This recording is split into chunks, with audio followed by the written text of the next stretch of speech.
Wag kasing puro nilaga at inihaw ang mais. Pwede rin tong ulamin guys, pwede rin tong gawing dessert. Ayan, maraming klase ng corn na pwedeng gawing luto dito guys. So yun guys, meron ako ditong corn, 2 piraso at nakabila ko ng dahon na ampalaya at ito po ay tiral-tira lang na daing. Ayan.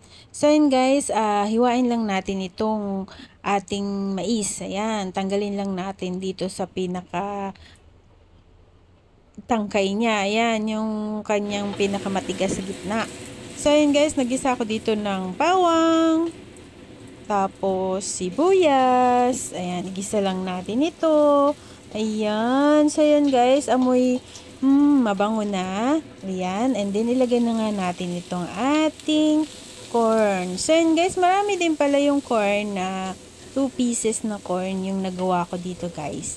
Ay, marami din pala. Ayan. Ulam ko lang din po ito guys. Ayan.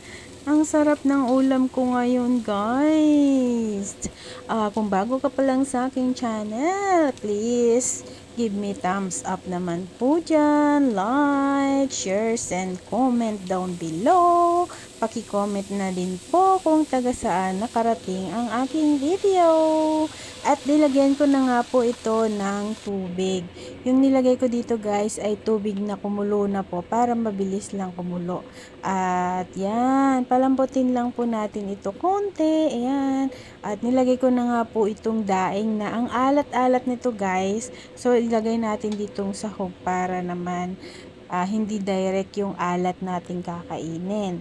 So yun guys, at ito ay akin na pong nilagyan ng seasoning, salt, ayan, nilagyan ko lang din pa rin ng konting salt, at saka po paminta, nilagyan ko rin po ito ng konting sugar, at seasoning na pangpalasa. And then haluin lang natin, ayan guys, so buong buo pa yung daing.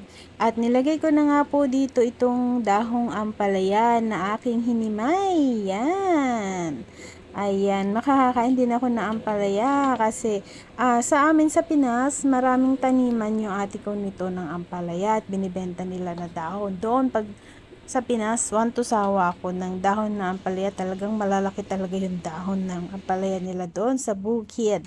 So yun guys, matagal na talaga akong di nakakain ng ampalaya. So yun guys, so kain na tayo. Maglipat na tayo sa malinis na plate at luto na po ang ating ulam. Ganun lang kasimple, ganun kadali ang pagluto ng ating ulam. Ayan, at nagsaing din po ako dito ng isang gatang. So ito yung lunch ko today. Miss, ayusin mo here. Thanks for watching. And God bless po sa inyong lahat. See ya! Pag-comment naman po guys. Mag-iwan lang po kayo ng bakas at babalikan ko po kayo.